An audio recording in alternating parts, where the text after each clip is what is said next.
여러분은 자신의 인생을 어떻게 해석하시나요? 하루하루 뭔가 더 좋은 것을 갖거나 경험하고 싶은 아쉬움이 있나요? 뭔가 더 이루고 누려야 할 것 같으신가요? 아니면 일상의 삶을 만족과 감사로 채우고 계신가요? 여기 감옥에 갇힌 한 남자가 있습니다. 그는 자신이 믿는 가치를 따라 선하게 살다가 감옥에 갇히게 되었습니다. 감옥에 갇힌 그를 존경하고 후원하는 사람들이 있는 것을 보면 확실히 사회적인 악을 행해서 그런 처지가 된 것 같지는 않습니다. 그는 자유를 박탈당하고 처형의 위기 속에 있으면서도 일반적인 생각으로는 쉽지 않은 말을 합니다. 자신을 걱정하는 이들에게 기뻐하라고 말하며 다음과 같이 고백합니다. 나는 살아서는 그리스도의 심부름꾼이고 죽어서는 그리스도의 선물입니다. 지금의 삶과 훨씬 더 나은 삶, 어느 쪽이든 내게는 유익입니다. 사도 바울, 그는 사람들에게 자신이 믿는 예수에 대해 알리다 감옥에 갇히게 되었습니다. 일반적인 생각으로는 감옥에 있는 그에게 앞으로 닥칠 미래는 긍정적인 상황 아니면 부정적인 상황, 크게 두 가지일 것입니다. 풀려나면 긍정적이고 계속 갇혀있거나 처형당하면 부정적인 상황일 것입니다. 그러나 놀랍게도 사도 바울은 그 어떤 상황도 자신에게 도움이 된다고 합니다. 죽어서는 예수 그리스도를 만날 수 있고 살아서는 예수 그리스도를 전할 수 있다고 자신의 상황을 해석합니다. 이런 해석이 저에게는 참 신선하고 창의적으로 다가옵니다. 그리고 예수를 삶의 주인으로 고백하는 사람들에게서 종종 자신의 상황을 일반적인 좋고 나쁨이 아닌 모든 상황이 예수님 안에서 유익하다고 생각하는 창의적인 태도를 발견하게 됩니다. 이런 태도를 가진 기독교인들의 삶에는 감정적인 쾌락이 아닌 명확히 설명할 수 없는 기쁨이 가득 차 있습니다. 어떻게 이런 태도를 가질 수 있을까요?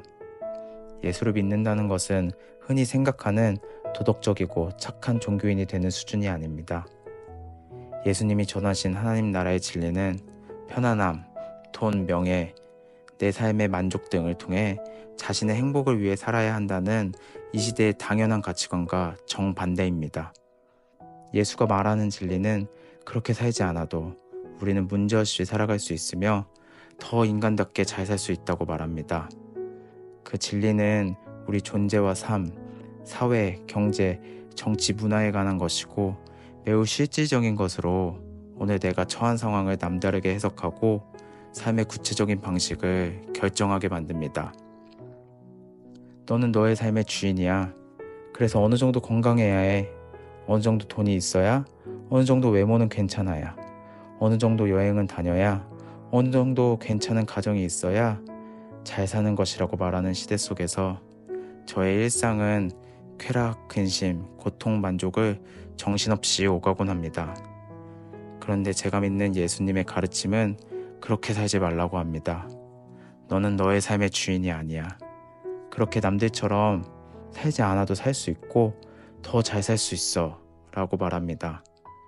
이런 예수의 메시지를 들을 때면 오히려 저의 내면과 일상에 평안이 찾아오는 것을 경험합니다. 그리고 다음과 같은 기도를 드리게 됩니다.